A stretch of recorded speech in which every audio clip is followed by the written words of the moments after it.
তো গাইস, আজকের বাংলা ডাবটি শুরু করার আগেই বলে রাখি, এটা আমার দেশকে ডেডিকেটেড করে আমি তৈরি করছি। আর আপনারা প্রত্যেকটি লাইনই মনোযোগ দিয়ে শুনবেন। আমি লড়াইয়ের শব্দ শুনতে পাচ্ছি। বন্ধ করো এই লড়াই। তোমরা কি এর থেকে আর কোনো ভালো কাজ খুঁজে পাও না? বন্ধ করো এই শব্দ। আমি আর চোখ খুলতে চাই না, এভাবেই চোখ বন্ধ রাখতে চাই। আমি শুয়ে থাকতে চাই। যুবরাজ, যুবরাজ, যুবরাজ কানুট, র্যাগনার, তুমি এখনো বেঁচে আছো? এটা একটা স্বপ্ন, শুধুই একটা স্বপ্ন, তাই না র্যাগনার? হ্যাঁ, আমি আপনাকে বিদায় জানাতে এসেছি। দাঁড়াও, আমাকে এখান থেকে ছেড়ে যেও না। তুমি চাও এমন একটা দুনিয়ায় আমি একা থাকবো? তোমার মনে হয় আমি বেঁচে থাকবো? অনেক জিনিসের গুরুত্ব আমরা সেটা হারানোর পরই বুঝতে পারি, আর তুমিও এখন সেটা জানো। আমি এখন আর কিছুই না, শুধুমাত্র একটি স্বপ্ন। তোমার জন্য জাগ্রত হওয়ার সময় এসে গেছে। আমি একটা স্বপ্ন দেখলাম। স্বপ্নে আমি র্যাগনারকে দেখেছি, আর সে আমাকে বিদায় জানিয়েছে। সে তার শেষ সময় পর্যন্ত বিশ্বস্ত ছিল। এই দুনিয়ায় তার মতো এমন কেউই নেই যে আমাকে ভালোবেসেছে। তুমি জাগ্রত হয়ে গেছো, সব কিছুই বুঝতে পারছো, কিন্তু এখনো ভুল করছো। রেগনারের হৃদয় তোমার জন্য যাই ছিল, তা কি আসলেই ভালোবাসা ছিল? তোমাকে বাঁচিয়ে রাখার জন্য সে নীরব ভঙ্গিতে শুধু দাঁড়িয়ে দাঁড়িয়ে দেখছিল যখন ৬২ জন গ্রামবাসীকে মেরে ফেলা হলো। বলুন যুবরাজ, ভালোবাসা আসলে কি? তুমি জানতে চাচ্ছ ভালোবাসা আসলে কি? তুমি বলতে চাচ্ছ রেগনার আমাকে ভালোবাসেনি? অবশ্যই। তাহলে আমি তোমাকে কিছু জিজ্ঞেস করি, রেগনার আমাকে যদি ভালো নাই বেসে থাকে, তাহলে ভালোবাসার সঠিক উদাহরণ কে হতে পারে? সে এখন এখানেই আছে, ওই যে দেখো। যখন সে মরেছে, সকল জীবিত লোক থেকেই সে মনোমুগ্ধকর হয়ে গেছে। আর এখন সে নিজেই হলো ভালোবাসা। এখন না সে কাউকে ঘৃণা করবে, না কারো থেকে কিছু চুরি করবে। ওকে ওই স্থানেই ছেড়ে দেওয়া হয়েছে। ও নিজের দেহকে মুক্ত হৃদয়ে পোকামাকড় জীবজন্তুকে দিয়ে দিয়েছে।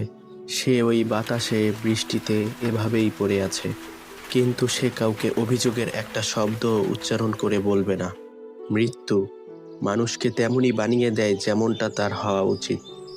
তাহলে তুমি ওই ভালোবাসাকে কি বলবে, যা মা বাবা সন্তানের জন্য করে, একজন স্বামী তার স্ত্রীর জন্য করে, আর র্যাগনার আমার জন্য করেছে? সেটা শুধুই বৈষম্য। এটা ঠিক তেমনই যেমন রাজাকে তোষামত করা হয়, কিন্তু দাসকে ঠিকই চাবুক মারা হয়। র্যাগনার, যুবরাজ তোমার জন্য অন্য যে কারো থেকে গুরুত্ব সবচেয়ে বেশি ছিল, নিজের জীবনের থেকেও বেশি। ওর হৃদয়ে তোমার জন্য যাই থাক না কেন, আর তুমি যাকে ভালোবাসা মনে করতে, সেটা শুধুই বৈষম্য ছিল।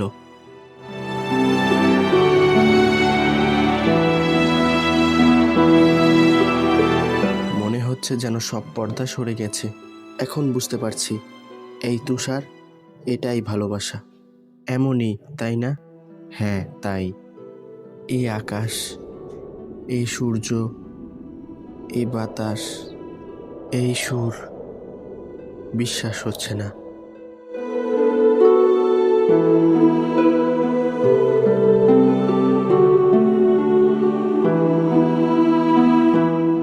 এ দুনিয়া, সৃষ্টিকর্তা তৈরি করা সবকিছুই এত সুন্দর, কিন্তু তবুও কেন কোথাও ভালোবাসার কোনো অস্তিত্ব নেই?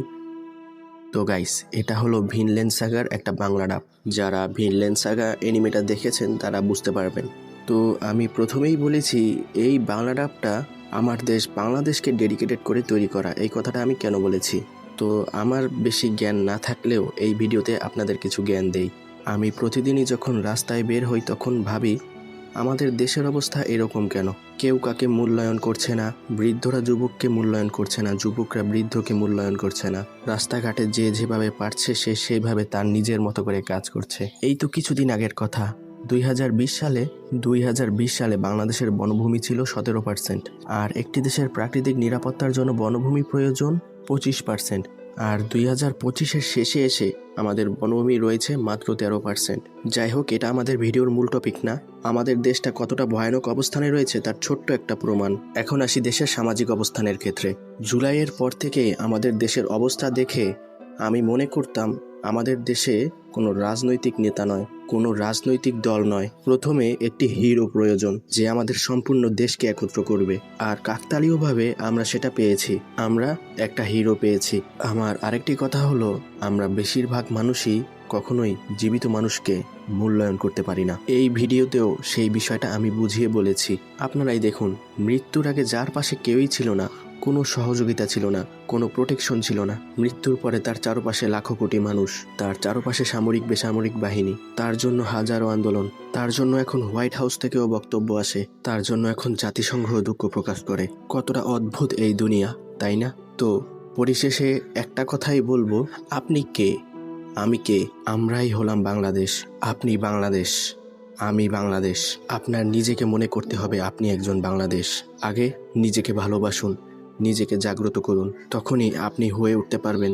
তখনই আপনি নিজের দেশকে ভালোবাসতে পারবেন। দেশ প্রথমে একটা সমাজ দিয়ে গঠিত হয় না, তার জন্য প্রথমে একজন মানুষ লাগে, আর সেই মানুষটি হলো আপনি নিজে। তো আজ আর নয়, আজ এ পর্যন্তই। ভিডিওটি ভালো লাগলে চ্যানেলটিকে সাবস্ক্রাইব করবেন, ভিডিওটিতে একটি লাইক দিবেন এবং পাশেই থাকবেন। সবাইকে ধন্যবাদ সম্পূর্ণ ভিডিওটি দেখার জন্য।